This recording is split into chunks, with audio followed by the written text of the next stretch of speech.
What's up, everybody? This is Alpha Zero at your service. I'm going to do a review on the new episode of Tokyo Ghoul Route A, which is episode 7. Yep. So far this episode seems to be okay. Nothing much really going on the way I'm just looking at it. So, in other cases, I'll just get started right away. There were some things that I am surprised that, even though I was told this was an original route, which is nice. I mean, some things got changed, but for some reason, some things are starting to follow the road of the manga. Just saying. So if anything, let's go. Okay, at the beginning we see to it that everything's going well, you know, Toka's studying her butt off and Hinami's like wondering about something, wondering a couple things, and after she saw Nishio senpai, or Nishi, whatever his name is, that goes to the same university as Kaneki, she's been wondering like what love is, and she asked him, he goes like, well, I can't tell you the details exactly. It's just like you want to be with this person, you want to do more things with them, that kind of thing. It's like that, you know?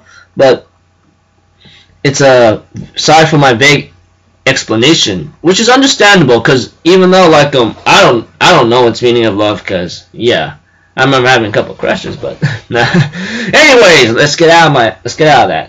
Oh yeah, forget the beginning of what I forgot to mention. Kaneki struggles to keep his psychological humanity straight.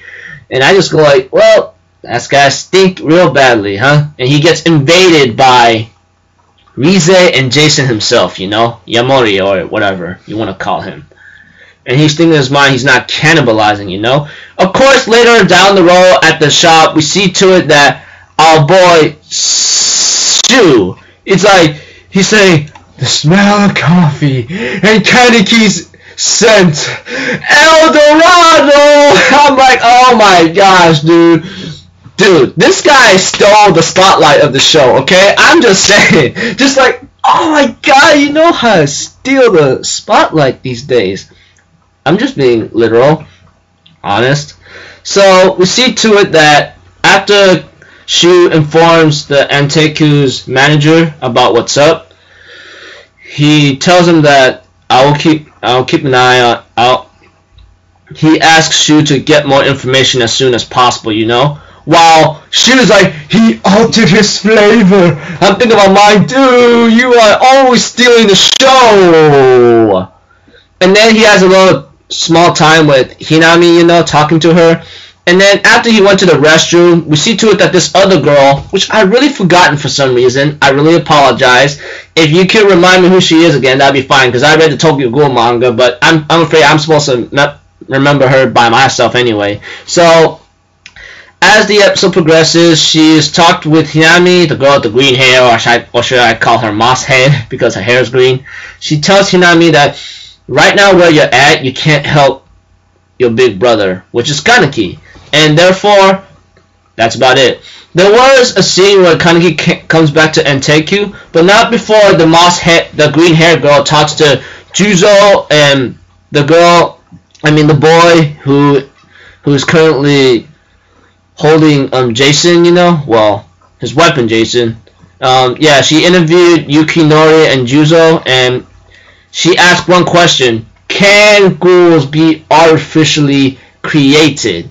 And I go like, oh man, that's a good question right there. Those of you who read the manga, the Tokyo Ghoul or something, and etc., and who kept up with the sequel, we already know the answer to that already. And Yukinori, the one who's pretty much the mentor of Juzo, tells her, I don't know exactly, but it's bad enough that we have ghouls running around. We don't have to create any more. I go like, true. You might also keep it that way. Anyways, how you want to do it. And after that, we see to it that our buddies are informed by the green hair girl to go to this coffee shop, and I go like, you really got a big mouth, you know that? And of course, like after we see to it that our buddies are pretty much invited, well, after Kaneki came back to Anteku, you know, talked to the manager, Hinami realized that she was told that Kaneki came back, and therefore she went to go tell Toka, and Toka ends up running back to Anteku, and then however she says, you just missed him, and then she ends up running where he could be. And therefore, Toka and Kaneki had a little talk, but not before we see that the Antenku manager had a little talk with Juzo and Yukinori, and he says he'll be back after he got out of the coffee shop, after getting some info. Of course, we see to it that going back to Toko and Kaneki, Toko was kind of ticked up with what he had to do, and later on, Kaneki says, I just want to protect Aliyah, you know? I want to get stronger. That's why I joined Aogiri Tree. Well, that's what Toka says. And she gotten really ticked about this, tried to pick a fight, and she caught him off guard by saying something, don't you get your butt involved with Antenku anymore. And he dropped his guard, gets punched in the face, and then she punched him a couple times and says, why do you have to change, huh? I go like, good question. Why did you change too, Toka? Well, even though it's not my place to ask either way, I'm just being a total a-hole.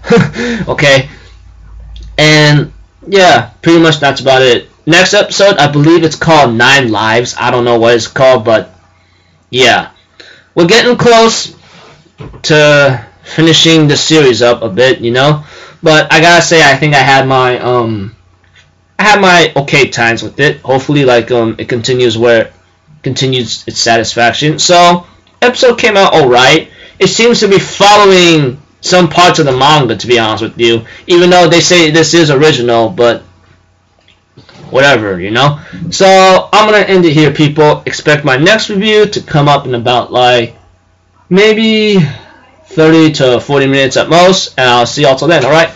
I'm Alpha Zero. Have a good day, wherever you are. And I'll see you later. Peace out. Bye-bye.